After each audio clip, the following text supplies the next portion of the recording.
अस्सलाम वालेकुम नाज़रीन। नाज़रीन ग्रामी, समंदर बाहर से जितना खूबसूरत और पुरसकून नजर आता है, हकीकत में ये इतना ही खतरनाक और बेरहम भी है। एक छोटी सी गलती, एक लम्हे की लापरवाही या कुदरत का अचानक वार और करोड़ों डॉलर के जहाज चंद सेकंड्स में तबाह हो जाते हैं। आज की इस वीडियो में हम आपको दुनिया के ऐसे खौफनाक बहरी हादसा दिखाएंगे जिन्हें देखकर आप भी हैरान रह जाएंगे। तो वीडियो को आखिर तक जरूर देखिएगा, क्योंकि आप ऐसे मनाजिर देखने वाले हैं जो शायद आपने पहले कभी न देखे हो। प्यारे दोस्तों, समुद्री दुनिया का पहला और सबसे बड़ा हादसा जिसने हलाकतों के तमाम रिकॉर्ड तोड़ दिए, वो विलियम गेस्टलोफ नामी जर्मन जहाज का वाकया है। ये 1945 का साल था और दूसरी जंग अजीम अपने इख्तिताम के करीब थी।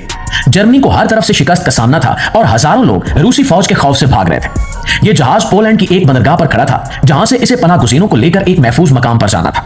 इस जहाज की असल गुंजाइश सिर्फ 2000 लोगों की थी, लेकिन उस दिन खौफ के मारे तकरीबन 10,000 से ज्यादा लोग इस पर सवार हो गए, जिनमें अक्सरियत औरतों और बच्चों की थी। सर्दी इतनी शदीद थी कि समंदर का पानी बर्फ की तरह ठंडा था और हवा के झोंके जिस्म को चीर रहे थे। जहाज जब खुले समंदर में पहुंचा तो एक रूसी आबदोज ने इसे देख लिया और इस पर 3 बारूदी गोले दाग दिए, जिसके बाद जहाज में अफरा तफरी मच गई और वो तेजी से एक तरफ झुकने लगा। इस हादसे की हौलनाकी का अंदाजा इस बात से लगाइए कि जहाज पर लाइफ बोट्स यानी जान बचाने वाली कश्तियां बहुत कम थीं, और जो थीं वो भी जमे हुए पानी की वजह से नहीं खोली गई। लोग अपनी जान बचाने के लिए ठंडे पानी में छलांगे लगा रहे थे, लेकिन समंदर इतना बेरहम था कि चंद ही मिनटों में इंसानी जिस्म बर्फ बनकर रह जाता था। उस रात 9000 से ज्यादा लोग हलाक हुए, जिनकी लाशें हफ्तों तक समंदर की सतह पर तैरती रहीं। और यह इंसानी तारीख का वो अलमिया है जिसे दुनिया ने इसलिए ज्यादा याद नहीं रखा क्योंकि यह जंग का दौर था और हर तरफ मौत का रक्स जारी था। लेकिन अगर देखा जाए तो यह किसी भी बहरी जहाज के डूबने का अब तक का सबसे बड़ा जानी नुकसान है। प्यारे दोस्तों, अब हम जिक्र करते हैं उस हादसे का जो अमन के दौर में पेश आया और जिसने फिलिपाइन के समंदरों को इंसानी खून से सुर्ख कर दिया था। इस जहाज का नाम डोना पास था। दिसंबर 1987 की बात है, जब लोग क्रिसमस की छुट्टियां मनाने के लिए अपने घरों को जा रहे थे। ये मुसाफिर जहाज मनीला की तरफ रवां दवां था और इसमें भी हद से ज्यादा लोग सवार थे। रात के वक्त जब तमाम मुसाफिर सो रहे थे, ये जहाज एक ऐसे टैंकर से टकराया जो हजारों लीटर तेल लेकर जा रहा था। टक्कर होते ही एक बहुत बड़ा धमाका हुआ और देखते ही देखते पूरे समंदर की सतह पर आग फैल गई, क्योंकि टैंकर से निकलने वाला तेल पानी के ऊपर तैर रहा था और इसने शोले पकड़ लिए थे। जहाज पर मौजूद मुसाफिरों के पास बचने का कोई रास्ता नहीं था, क्योंकि जहाज के अंदर आग लगी हुई थी और बाहर समंदर में आग के शोले बुलंद हो रहे थे। दोस्तों, इस दिल दहला देने वाले वाकये में 4300 से ज्यादा लोग हलाक हुए और बचने वाले सिर्फ वही चंद लोग थे जिन्होंने हिम्मत करके आग के शोलों के दरमियान से तैरकर अपनी जान बचाई। इस हादसे की सबसे बड़ी वजह जहाज के अमले की लापरवाही थी, क्योंकि टक्कर के वक्त जहाज का कप्तान मौजूद नहीं था और जहाज को चलाने का निजाम गैर तरबियत याफ्ता लोगों के हाथ में था। यह वाकया आज भी हमें यह याद दिलाता है कि समंदर में एक छोटी सी गलती बड़े इंसानी अलमिया को जन्म दे सकती है, जहां हंसते खेलते खानदान चंद लम्हों में राख के ढेर में बदल गए।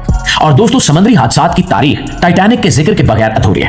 यह वो जहाज था जिसे उस वक्त की जदीद टेक्नोलॉजी से बनाया गया था और इसे न डूबने वाला जहाज कहा जाता था। अप्रैल 1912 में जब यह बर्तानिया से अमेरिका के लिए रवाना हुआ तो इस पर दुनिया के अमीर तरीन लोग सवार थे, जो इस जहाज की आसाइशों का लुत्फ उठा रहे थे।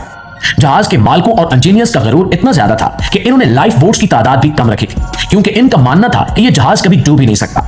सफर के चौथे दिन जब जहाज शुमाली बैरोकेआनूस में पहुंचा तो रात के अंधेरे में यह बर्फ के एक बहुत बड़े पहाड़ से टकरा गया, जिसने जहाज के निचले हिस्से में कई सुराख कर दिए। टाइटैनिक का डूबना इसलिए ज्यादा तकलीफदेह था क्योंकि जहाज को डूबने में 2 घंटे से ज्यादा का वक्त मिला, लेकिन मुनासिब इंतजाम न होने की वजह से 1500 से ज्यादा लोग डूबकर हलाक हो गए। उस रात समंदर की खामोशी और मुसाफिरों की चीखों पुकार ने एक ऐसा मंजर तख्लीक किया जो आज भी इंसानी जहनों पर नक्श है। इस हादसे ने पूरी दुनिया के बहरी कवानीन को बदल दिया और यह साबित कर दिया कि समंदर के सामने इंसान की बनाई हुई बड़ी से बड़ी मशीन भी बेबस है। यह हादसा आज भी समुद्री तारीख का सबसे मशहूर वाकया माना जाता है, जिस पर दर्जनों किताबें और फिल्में बन चुकी हैं। दोस्तों, एशिया की सरजमीन पर एक और बड़ा हादसा चीन के साहिलों के करीब पेश आया, जिसे क्यांगिया जहाज का सानिया कहा जाता है। सन 1948 का वो दौर जब चीन में खाना जंगी लगी हुई थी और लोग अपनी जानें बचाने के लिए शहरों से भाग रहे थे। यह जहाज शंघाई से रवाना हुआ और इसमें भी गुंजाइश से कहीं ज्यादा पनाह गुज़ीर लगे हुए थे।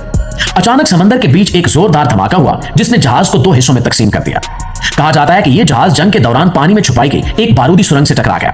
यह हादसा इतना अचानक था कि किसी को भी संभलने का मौका नहीं मिला और चंद ही मिनटों में हजारों लोग समंदर की गहराइयों में चले गए। दोस्तों, इस हादसे में मरने वालों की तादाद के बारे में मुख्तलिफ आरा हैं, लेकिन अंदाजा लगाया जाता है कि तकरीबन 3000 से ज्यादा लोग उस दिन हलाक हुए थे। सबसे ज्यादा अफसोसनाक बात यह थी कि उस वक्त के सियासी हालात की वजह से इमदादी कार्रवाइयां बर वक्त शुरू न हो सकी और जो लोग पानी में डूब रहे थे उन्हें बचाने वाला कोई नहीं था। यह वाकया हमें बताता है कि जंगों की तबाहकारियां सिर्फ जमीन तक महदूद नहीं रहती, बल्कि ये समंदरों को भी अपनी लपेट में ले लेती हैं और मासूम इंसानी जानें इनका शिकार बन जाती हैं। और मौजूद दोस्तों, अफ्रीका के साहिलों पर एक ऐसा ही हौलनाक वाकया पेश आया जिसे लेजुला का नाम दिया जाता है। यह सेनेगाल का एक सरकारी मुसाफिर जहाज था जो सितंबर 2002 में एक तूफान का शिकार हो गया। इस जहाज की हालत पहले ही बहुत खराब थी और इस पर मुसाफिरों की तादाद इसकी हद से बहुत ज्यादा थी। जब जहाज खुले समंदर में तूफानी हवाओं की जद में आया तो वो अपना तवाजुन बरकरार न रख सका और उलट गया। इस हादसे में तकरीबन 1900 अफराद हलाक हुए और सिर्फ 64 लोग जिंदा बचने में कामयाब हुए। यह हादसा इंसानी गफलत की एक बदतरीन मिसाल था, क्योंकि हुकाम को मालूम था कि जहाज में तकनीकी खराबियां हैं, लेकिन इसके बावजूद इसे मुसाफिरों से भरकर रवाना कर दिया गया। दोस्तों, जब यह जहाज उल्टा तो बहुत से मुसाफिर इसके निचले हिस्सों में फंस गए थे और वो कई घंटों तक अपनी जान बचाने के लिए पुकारते रहे, लेकिन समंदर की मौजों ने किसी की न सुनी। इस वाकये के बाद सेनेगाल की हुकूमत को शदीद तनकीद का सामना करना पड़ा और मुल्क में कई दिनों तक शोक मनाया गया। यह हादसा हमें यह बताता है कि टेक्नोलॉजी और मशीनों की बाकायदा जांच पड़ताल कितनी जरूरी है, खास तौर पर जब बात सैकड़ों इंसानी जानों की हो। और दोस्तों, इन 5 बड़े हादसात के अलावा भी समंदर की तारीख ऐसे वाकयात से भरी पड़ी है जहां इंसान ने अपनी गलतियों की भारी कीमत चुकाई है। इन हादसात की दास्तानें सुनकर हमें यह ऐद करना चाहिए कि हम इंसानी जानों की कदर करेंगे और हर किस्म के सफर में हिफाजती तदाबीर को अपनी तरजीह बनाएंगे।